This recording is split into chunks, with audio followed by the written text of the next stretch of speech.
माई, आपण नशीब या गोष्टीला खूप मानत असतो. नेहमी म्हणतो आपण की कितीही प्रयत्न करा, शेवटी नशिबात आहे तेच घडणार. पण तरी आपण कर्म असं करतो की ज्यामुळे आपलं दैव निश्चित होत असतं. पण योग्य काय आणि अयोग्य काय याचं मोजमाप कसं करायचं ग? म्हणजे माऊली, मी माझ्यासाठी एखादं चांगलं कर्म केलं तर ते एखाद्या वेळेला दुसऱ्यासाठी अयोग्य पण असू शकेल. तेव्हा भगवंत कोणत्या तत्वावर अवलंबून राहून मोजमाप करतात ते पाहायला पाहिजे.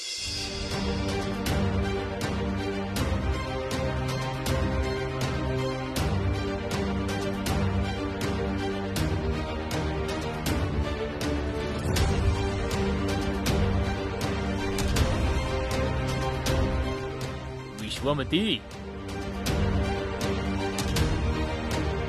विश्वमती,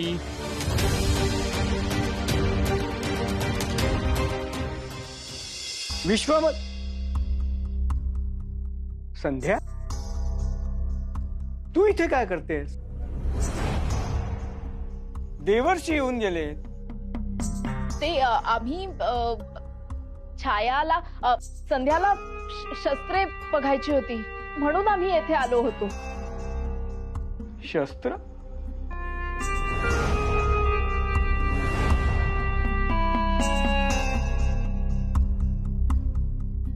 हिला कधी रुची निर्माण झाली शस्त्रांमध्ये?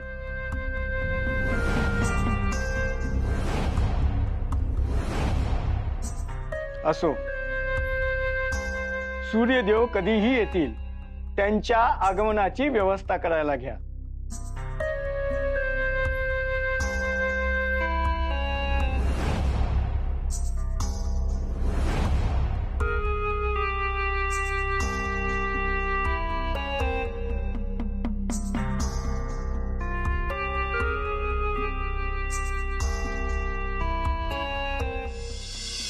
पुत्री, मला खात्री आहे तुझ्यावर सोपवलेले हे दायित्व तू निश्चितपणे पार पाडशील.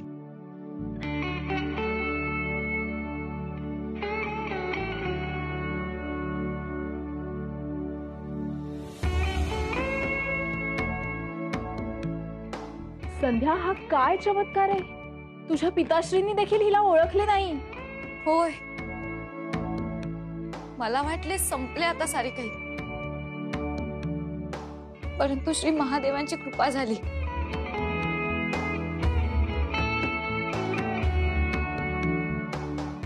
तू कोण आहेस माहित आहे तुला? तुझे नाव छाया आहे. तुला वाचा आहे? होय, मी तुमच्याच सावलीमधून निर्माण झाली आहे, त्यामुळे तुमच्या सर्व गोष्टी मला ज्ञात आहेत. छाया हे नाव देखील छान आहे. मला सर्व ज्ञात आहे.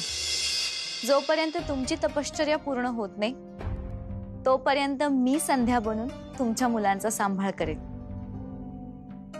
ध्यानात ठेव, तू हिची सावली असलीस तरी तू संध्या नाही होऊ शकत. आमच्यासाठी तू छायाच आहेस आणि राहशील.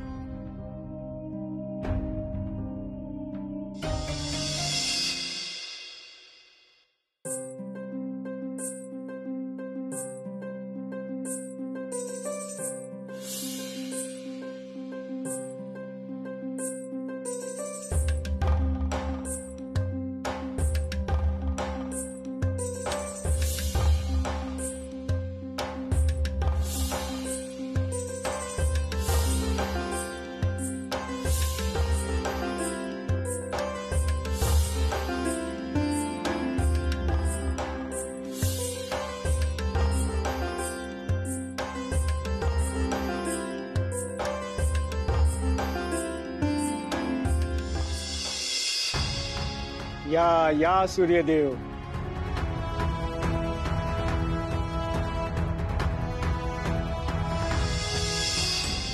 संध्या, सूर्यदेवांना यातले काही कळले तर धडगत नाही. त्यांचा क्रोध तुला माहित आहे. आता सारे काही सुरळीत होईल अशीच आशा करू आपण. माझे हृदय देखील धडधडत आहे. अयोग्य काही घडायला नको. आता धनुष्यातून बाण सुटला आहे. आता काय होईल हा येणारा काळच सांगेल.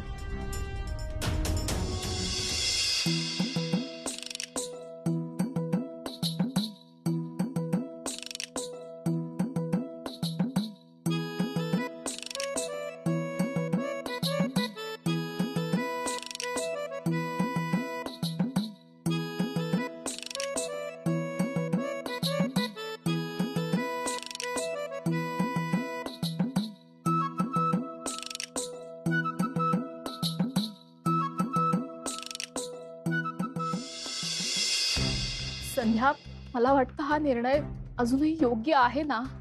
त्यांनी छायाला ओळखले तर? मला तर विचार देखील करवत नाही. सारे काही सुरळीत होईल ना? माते, आपण निश्चिंत राहा. माझे कार्य मी योग्य प्रकारे निभावेन. तू कोणते कार्य? मी छाया आहे माते.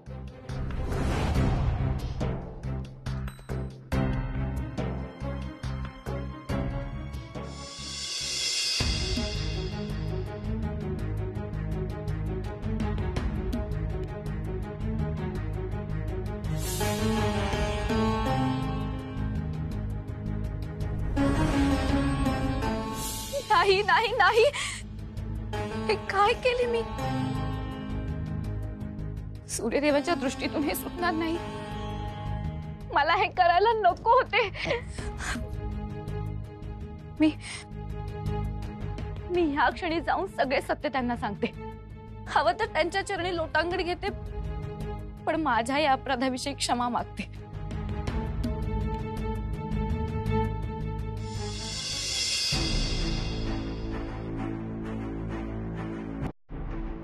सूर्यदेव, आपण जिची मनोभावे प्रतीक्षा करीत होतात ती आपली भार्या संध्या तिचे आगमन झालेले आहे.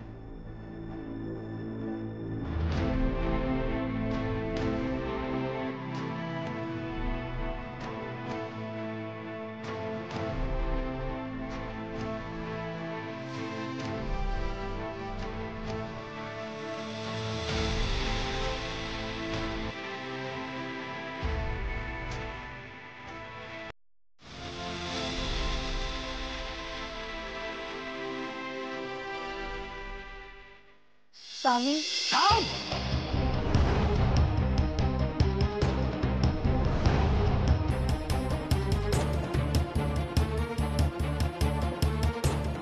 कोण आहे ही?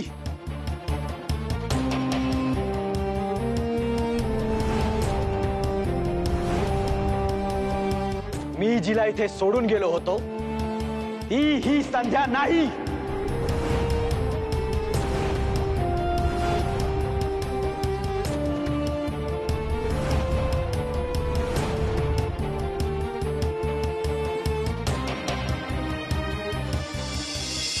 काय विचारतोय मी?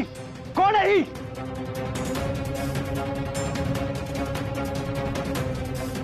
ही आमची पत्नी नाही.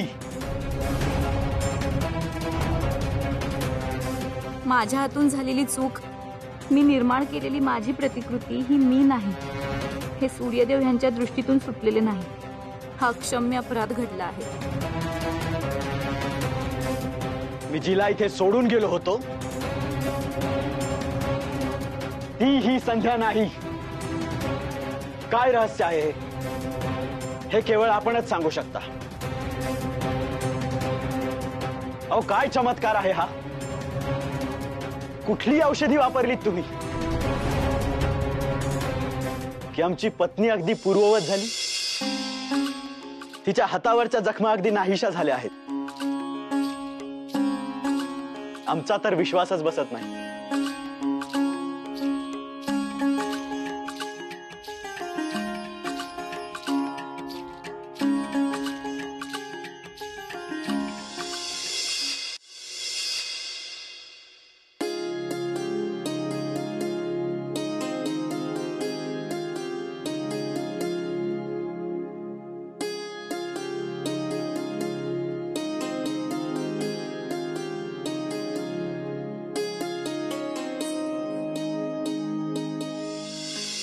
हे महादेव, सूर्यदेव जर माझ्या समीप आले तर पुन्हा त्यांचा दाह मला त्रास देईल.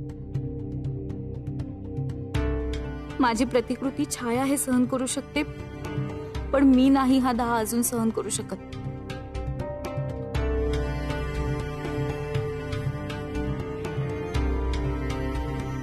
आपल्या बाळांना शांत झोप लागली आहे असे दिसते. होय,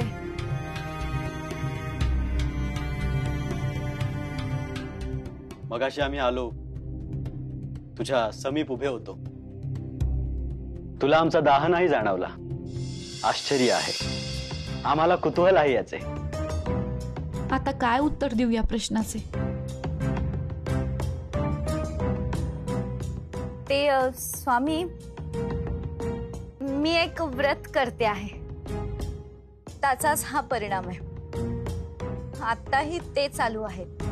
त्या साधनेमुळे तुमचा दाह माझ्या शरीरापर्यंत पोहोचत नाही. अद्भुत. हे ऐकून आम्हाला खरेच आनंद झाला.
तुझे आभार मानावे तेवढे कमीच आहे. आपली रत्ने आमच्यावर रागावली असतील असे वाटले, परंतु त्यांना असलेली आमची ओढ बघून आम्ही सुखावलो. हे तुझ्याच मुळे शक्य.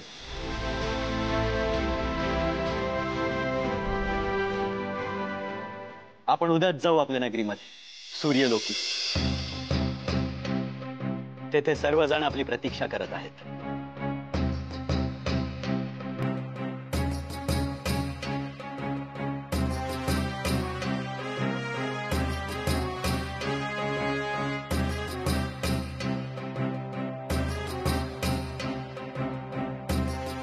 पुन्हा आश्चर्य, आमच्या स्पर्शाचा दाह तुला आत्ताही नाही जाणवला.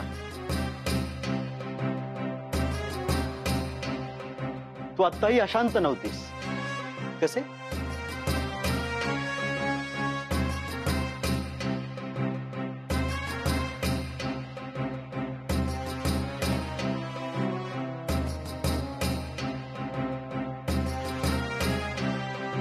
ते सांगितले ना, तुमच्या पत्नीचे व्रत चालू आहे.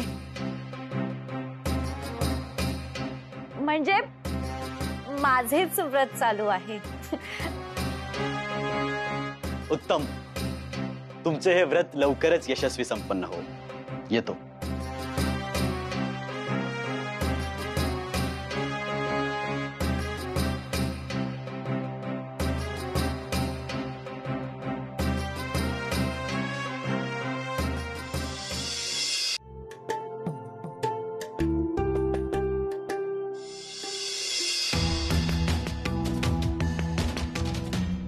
काय करते आहेस तू? इथे हवी तशी वावरते आहेस, पण ध्यानात ठेव, तिथे तुला इतक्या सहज वावरता येणं कठीण आहे.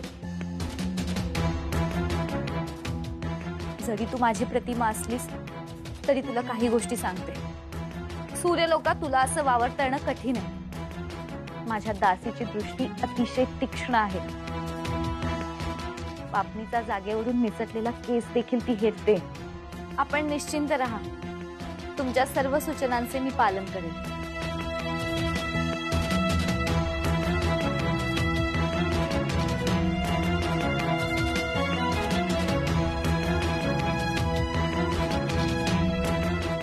संध्या, चला निघायची वेळ झाली. मला निघायच्या आधी तुम्हाला ओवाळायचे देखील आहे. माते, मी संध्या आहे, ही छाया आहे. हो, खरंच? मातेला पुत्रीच्या डोळ्यातली काळजी देखील ओळखता येणार नाही असे वाटले का? मातेचे डोळे नाही तर हृदय ओळखतं की तिची पुत्री कोण. आणि मी तुलाच हे सांगते आहे की मला ओवाळणी करण्यासाठी तू हवी आहेस, छाया नाही. परंतु माते, सूर्यलोकी ही जाणार आहे, मी नाही. असू देत, ती माझी पुत्री नाही. मला माझी पुत्री व तिचे पती यांना ओवाळायचे आहे. कसे ते तू बघ.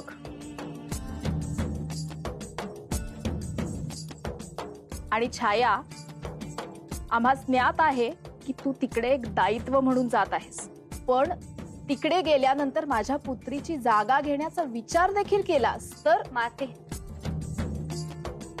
माझ्यावर विश्वास ठेवा, मला माझ्या दायित्वाचे भान आहे. चला.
काही माणसं आपल्या आयुष्यात कायमची सोबत असतात, अगदी सावलीसारखी. ही सावली निस्वार्थ वृत्तीचं प्रतीक म्हणून गणली गेली आहे. तिला स्वतंत्र अस्तित्व नसलं तरी तिला कमी लेखू नये, कारण जितकी निस्वार्थ सावली असते तितकं निस्वार्थ या जगात कोणीही नाही. माणसाच्या आयुष्यात असे अनेक प्रसंग येतात की जेव्हा त्याला त्या सावलीचे आभार मानायची संधी चालून येते, परंतु सहसा आपण ते करायचं विसरून जातो माऊली. ते आपण टाळलं पाहिजे. म्हणून तर म्हणतो ना, उतू नको, मातू नको, घेतला वसा टाकू नको.